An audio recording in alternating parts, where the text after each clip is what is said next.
Ramang-Ramang, satu dari 3 kawasan karst terbesar di dunia yang ada di Indonesia. Tentu, kekayaan alamnya selalu menjadi magnet bagi para petualang, tak terkecuali saya. Untuk menuju ke lokasi, saya harus naik kapal kecil menyusuri sungai sekitar 20 hingga 30 menit. Ramang-Ramang Maros terkenal dengan wisata alamnya yang luar biasa indah, khususnya tebing karstnya. Nah, tapi hari ini itu bukan tujuan utama saya. Nah, kira-kira saya mau kemana ya? Ikuti jejak saya, jejak petualang! Sungai ini adalah satu-satunya akses masyarakat untuk menuju kampung yang ada di dalam. Di sepanjang aliran sungai, tanaman nipah tumbuh dengan subur. Dari sini, tebing-tebing karst yang menjulang berbagai ukuran juga mulai terlihat. Sudah sampai. Mas Iwan, kita tujuannya kemana nih selanjutnya nih? Kita ke Gua Kelelawar. Nah, tapi kita harus jalan dulu. Berapa meter nih? Dari sini mungkin sekitar 100 meter. 100 meter. Sampai di kaki tebing. Siap, kalau gitu kita harus semangat.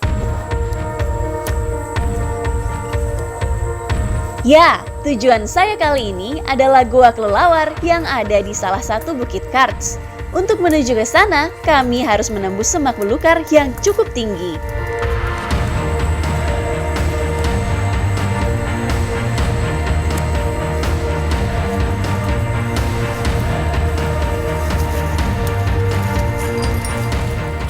Akhirnya sampai juga, capek banget karena sekaligus ngebuka jalan. Jadi itu goa yang tadi saya maksud. Kita bakal naik 50 meter dan sekarang kita lagi prepare untuk safety-nya. Ikuti jejak saya, jejak petualang.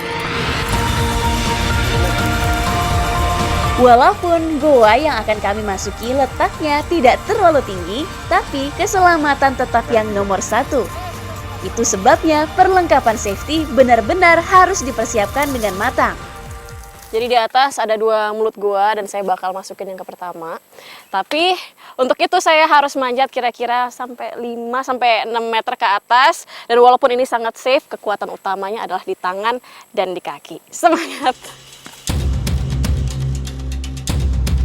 Tangga bambu sederhana menjadi jalur utama untuk bisa masuk ke dalam goa dan mengambil kotoran kelelawar. Ramang-Ramang adalah gugusan pegunungan kapur terbesar kedua di dunia setelah karst yang ada di Tiongkok.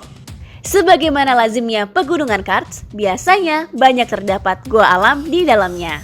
Tak hanya tangga bambu tradisional, saya juga harus melewati celah sempit yang merupakan satu-satunya jalan masuk menuju Gua Kelelawar.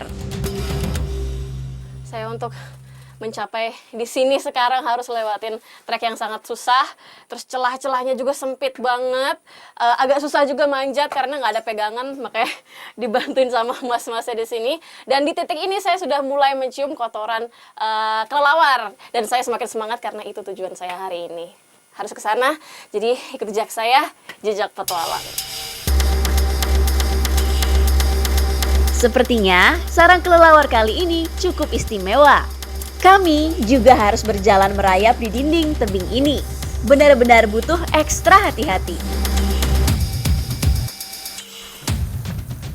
Oke, jadi kan kita mau ngambil kotoran kelelawar ya. Sebelumnya kita harus mengolesi tangan-tangan kita dengan debu dari lapukan bebatuan.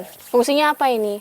Nah, itu untuk menahan kutu-kutu itu supaya tidak masuk di kulit. Jadi kan kalau kotorannya sudah agak lama, banyak kutunya tuh. Ya. Nah, biar kita lebih safe, lebih bersih, nggak digigitin kutu, kita pakai ini. Masuk ke mulut goa, kami masih harus ekstra hati-hati. Jalan menuju goa utama masih sangat sempit dan banyak bebatuan yang lancip dan tajam. Nah, ini nih yang kami cari. Jadi yang saya pegang ini adalah kotoran kelelawar. Masih baru ya? 1 bulan. Saat masih baru, kandungan nitrogen dan amoniak pada kotoran kelelawar masih sangat kuat. Makanya tidak bisa langsung digunakan sebagai pupuk tanaman. Selain itu, dengan dibiarkan beberapa bulan, kotoran ini akan terfermentasi secara alami. Proses tersebut membuat kotoran kelelawar sangat kaya nutrisi untuk digunakan sebagai pupuk kompos. Bang, ini dijual berapa sih harganya? Biasanya 35.000 sekitar. Satu karung 35.000. Padahal kita naik-naiknya udah kayak gimana tahu ini. Tapi untung nih, cuman kelihatannya sedikit pas kita garuk-garuk kayak gini, lumayan banyak juga nih.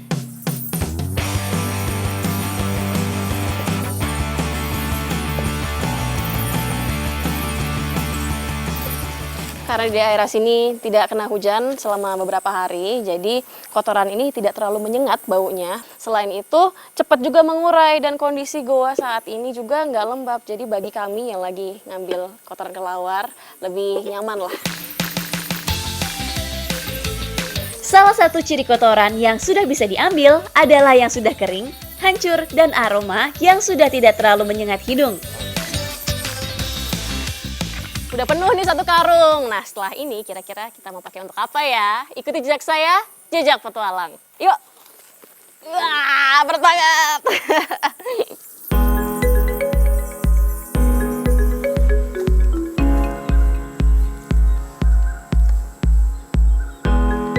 Kotoran ini akan langsung kita tebar di sawah yang ada di sekitar kampung. Di tempat inilah awal mula kenapa bisa disebut ramang-ramang. Dalam bahasa Makassar, ramang-ramang berarti berkabut. Karena kampung dan persawahan yang diapit Pegunungan Karts ini selalu berkabut saat pagi dan sore hari. Kotoran kelelawar banyak banget nutrisinya yang dibutuhkan oleh tumbuhan. Nah, makanya cocok banget untuk jadi pupuk. Ikuti jejak saya, jejak petualang. Pupuk organik kotoran kelelawar ini biasanya diberikan pada tanaman untuk menggantikan pupuk kimia seperti NPK dan urea karena kandungannya yang hampir sama. Makanan yang dimakan oleh kelelawar sangat berpengaruh dengan kondisi dan nutrisi yang ada di dalam kotoran kelelawar itu tersendiri. Nah, kalau pupuk ini menurut masyarakat sekitar banyak banget nitrogennya. Kenapa? Karena kelelawar di sini sering makan serangga dan ikan-ikanan. Jadi karena banyak nitrogennya, pupuknya sangat cocok untuk tanaman yang sudah mulai tumbuh, artinya sangat bisa mempercepat pertumbuhannya.